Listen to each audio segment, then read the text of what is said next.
भगवान शिव देवी पार्वती से बताते हैं कि मासिक धर्म में स्त्री को छूने से क्या होता है।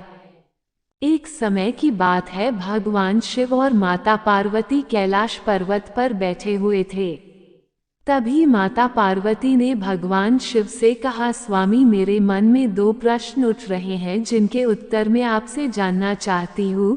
तब भगवान शिव ने कहा, पूछो देवी, आपके मन में क्या प्रश्न उठ रहे हैं। तब माता पार्वती कहती हैं, स्वामी किस श्राप के कारण स्त्रियों को मासिक धर्म की पीड़ा सहन करनी पड़ती है।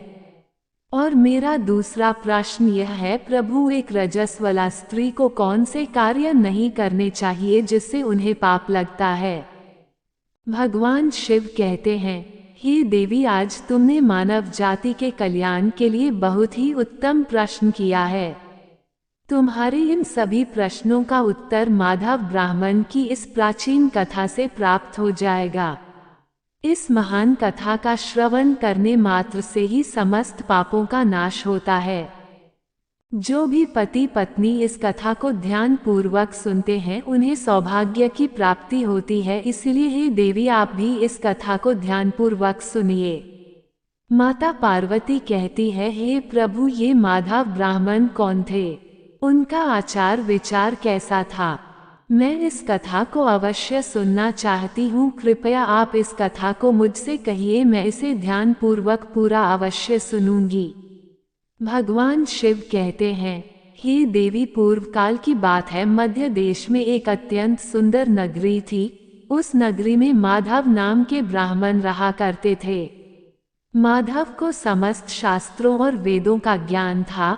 वह परम बुद्धिमान, गुणवान तथा धर्म कार्य में तत्पर रहता था। सभी वर्गों के लोग उन्हें बड़ा सम्मान देते थे। वह प्रतिदिन यज्ञ, दान, धर्म तथा संध्या उपासना किया करते थे। वे पशु, पुत्र, बंधु तथा धन संपत्ति से संपन्न थे। उसकी पत्नी का नाम सुजाता था। वह भी अत्यंत रूपवान, चरित्रवान, गुणवान तथा पतिव्रता स्त्री थी। फिर एक दिन उस पंडित ने अपने घर बहुत बड़े यज्ञ का अनुष्ठान करवाया और अनेक ऋषि मुनियों को स्वयं जाकर निमंत्रण दिया और उस नगरी में निवास करने वाले समस्त मनुष्यों और ब्राह्मणों को उसने यज्ञ तथा भोजन के लिए बुलाया। फिर उस दिन अनेक ऋषि मुनि और उस नगरी के समस्त ब्राह्मण उसके घर पर आए। उस पंडित ने उन सभी का आदर सत्कार किया। फिर उसने सभी को घर के अंदर बुलाया और आसन पर बिठाकर भोजन कराया। ऋषि मुनियों और ब्राह्मणों को भोजन कराने के बाद उसने भगवान शिव का स्मरण करते हुए सभी को कपड़ों आदि का दान करके विदा किया। वे सभी माधव पंडित को आशीर्वाद देकर वहां से चले गए। उसके बाद उसने अपने परिवार के बंधुओं तथा अनेक गरीब और भूखे लोगों को भोजन करवाया। इस प्रकार से सभी को भोजन कराने के बाद और अनुष्ठान से निवृत्त होकर जब वह पंडित अपने घर के द्वार के सामने खड़ा था तो उसने देखा कि उसके घर के सामने एक बकरी और सांड बातें कर रहे थे। उस पंडित ने उस बकरी और सांड की पूरी बात सुनी तो उसे बड़ा आश्चर्य हुआ। वह बकरी और सांड उसके माता पिता ही थे जो पिछले जन्म के पाप के कारण इस जन्म में बकरी और सांड बन गए थे। तब वह पंडित मन ही मन सोचने लगा, ये दोनों तो साक्षात मेरे माता पिता ही हैं, जो मेरे घर पर पशु बनकर आए हैं।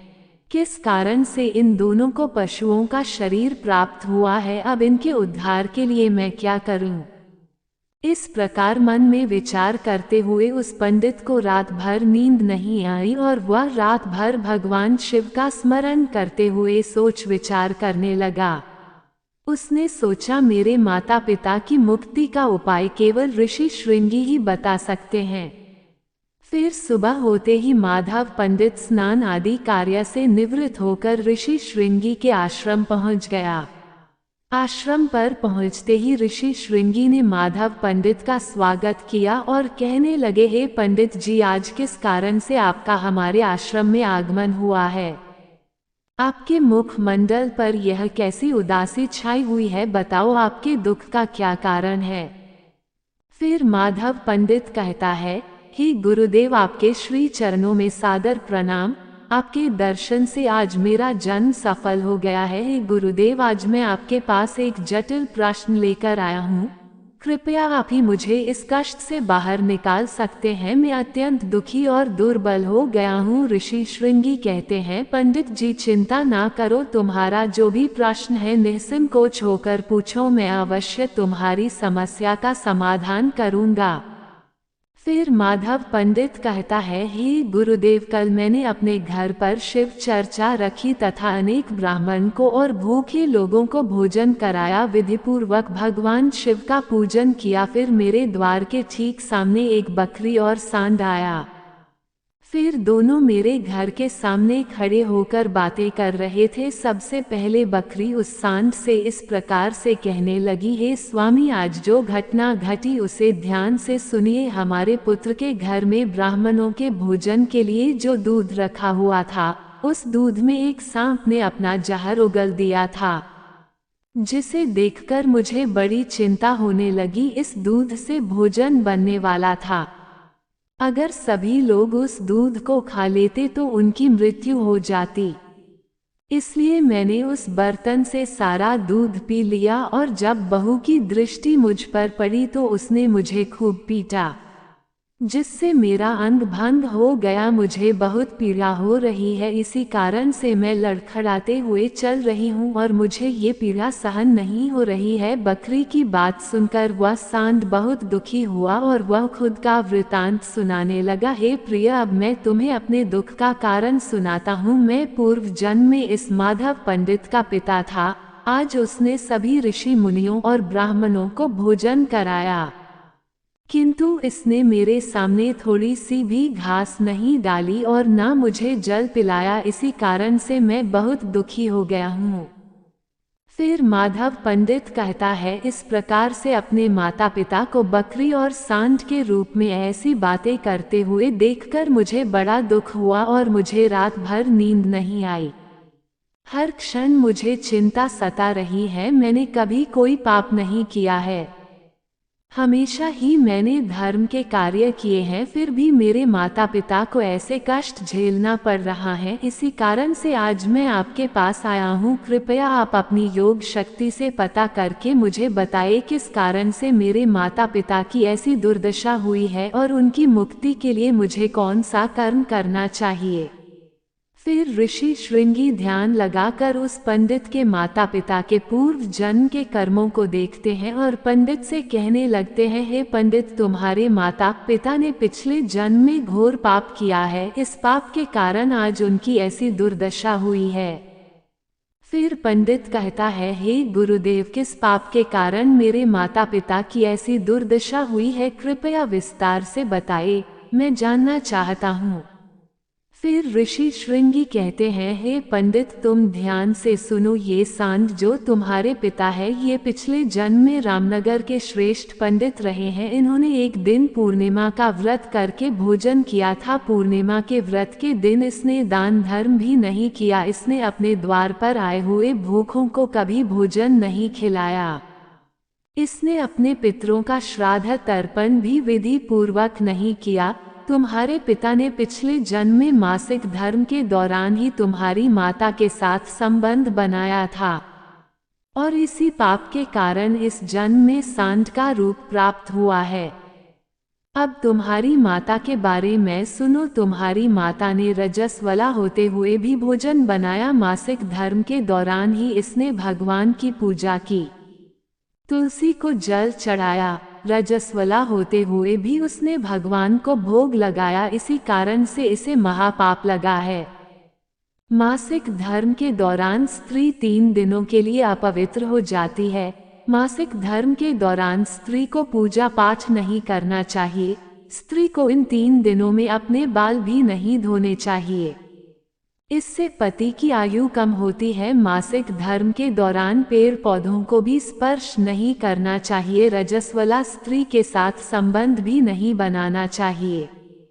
जो पुरुष रजस्वला के साथ संबंध बनाता है उसे ब्रह्म हत्या का पाप लगता है। जो पुरुष रजस्वला के वस्त्रों को स्पर्श करता है उसे भी घोर पाप लगता है। रजस्वला स्त्री के शरीर में 3 दिनों तक ब्रह्म हत्या का पाप निवास करता है और चौथे दिन ही वह स्नान करके पवित्र हो जाती है।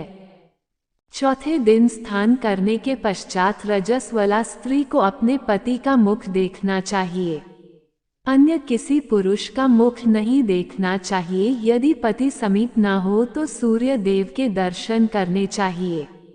ऋषि श्रृंगी कहते हैं, हे पंडित, इसी पाप के कारण तुम्हारे पिता को सांड और तुम्हारी माता को बकरी का जन्म प्राप्त हुआ है। माधव पंडित कहते हैं, हे गुरुदेव, अब आप मुझे अपने माता पिता की मुक्ति के लिए उपाय बताइए। ऋषि श्रृंगी कहते हैं, हे पंडित, तुम किसी भी अमावस्या के दिन अपने माता पिता की मुक्ति के लिए श्राद्ध तथा तर्पण करो और दान धर्म करो, गायों की सेवा करो और अपने माता पिता की मुक्ति के लिए भगवान से प्रार्थना करो। फिर वह पंडित वही करता है, फिर उसके माता पिता को समस्त पापों से मुक्ति मिलती है। फिर भगवान शिव माता पार्वती से कहते हैं, हे देवी, मैंने तुम्हें रजस्वला स्त्री को कौन से कार्य नहीं करने चाहिए इस विषय में बता दिया। अब मैं तुम्हें बताता हूँ किस कारण से स्त्री को मासिक धर्म से गुजरना पड़ता है।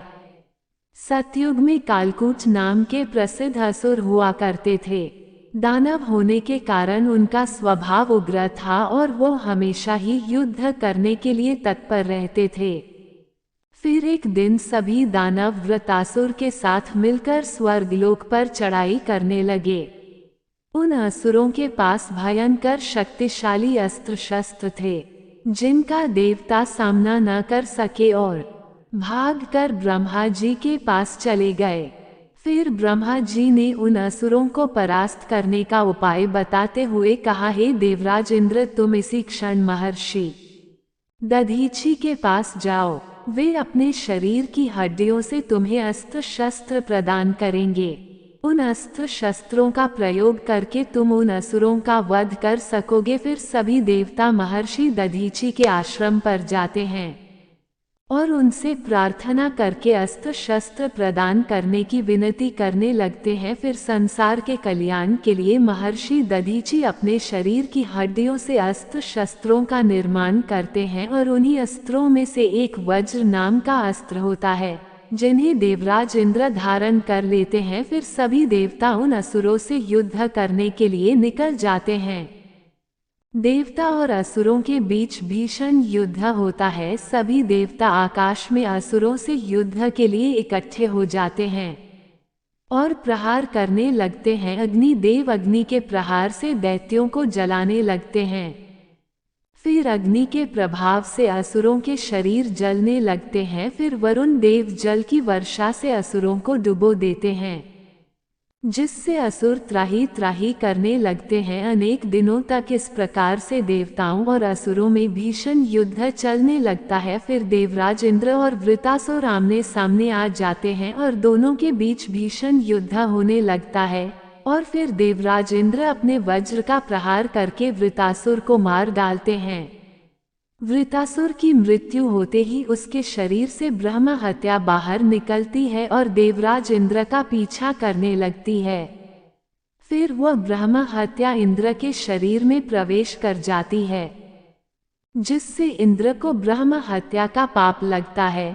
फिर देवराज इंद्र ब्रह्मा जी के पास जाते हैं और उनसे ब्रह्म हत्या से छुटकारा पाने के लिए कहते हैं। फिर ब्रह्मा जी उस ब्रह्म हत्या को देवराज इंद्र के शरीर से बाहर निकलने की आज्ञा देते हैं और वह ब्रह्म हत्या इंद्र के शरीर से बाहर निकलकर ब्रह्मा जी से कहने लगती है, हे परमपिता, अभी तक मैं वृतासुर के शरीर में निवास कर रही थी क्योंकि उसने अनेक ब्रह्म हत्याएं की थी।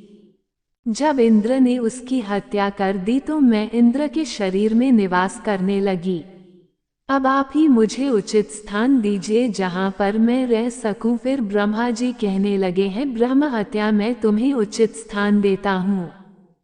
फिर ब्रह्मा जी ने ब्रह्म हत्या के 4 भाग कर दिए और कहा है, ब्रह्म हत्या तुम्हारा एक भाग अग्नि के भीतर रहेगा। जो भी मनुष्य अग्नि को आहुति नहीं देगा तो उसके शरीर में प्रवेश कर जाना। तुम्हारा दूसरा भाग जल के भीतर रहेगा। जो भी जल में गंदगी फैलाएगा अथवा मल मूत्र का त्याग करेगा तो उसके शरीर में प्रवेश कर जाना।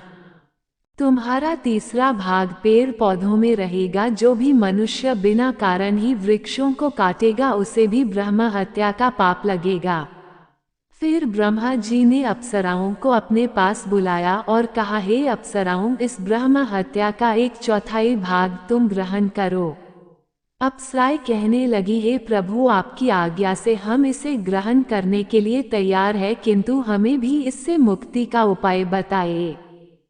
फिर ब्रह्मा जी कहने लगे हैं, अप्सराओं, जो भी पुरुष राजस्वला स्त्री के साथ संबंध बनाएगा उसके अंदर यह ब्रह्म हत्या प्रवेश कर जाएगी। इस प्रकार से ब्रह्म हत्या के 4 भाग हो गए, एक अग्नि में, दूसरा जल में, तीसरा पेड़ पौधों में और चौथा स्त्रियों के अंदर प्रवेश कर गया। इस ब्रह्म हत्या के पाप के कारण स्त्रियों को मासिक धर्म होता है। जो भी पुरुष मासिक धर्म के दौरान स्त्रियों को स्पर्श करता है अथवा उनके साथ संबंध बनाता है उसे ब्रह्म हत्या का पाप लगता है। भगवान शिव कहते हैं, हे देवी, इस प्रकार से मैंने आपको स्त्री के रजस्वला होने के पीछे के कारण और रजस्वला स्त्री को कौन से कार्य नहीं करने चाहिए आदि के विषय में बता दिया है। फिर माता पार्वती कहती है, हे स्वामी, आज आपने मुझे बहुत ही महत्वपूर्ण ज्ञान दिया है। मैं भी आपको वचन देती हूँ, जो भी स्त्री मासिक धर्म के दौरान पूजा पाठ करेगी और पति के साथ संबंध रखेगी उसके घर में मैं कदापि प्रवेश नहीं करूँगी। जय श्री राम। दोस्तों, अगर वीडियो पसंद आया हो तो वीडियो को लाइक करें और अपने दोस्तों के साथ शेयर करें और कृपया कमेंट करके जरूर बताएं। और ऐसी ही और भी बहुत सारी कहानियों, कथाओं एवं जानकारियों के लिए हमारे चैनल को सब्सक्राइब जरूर करें। धन्यवाद।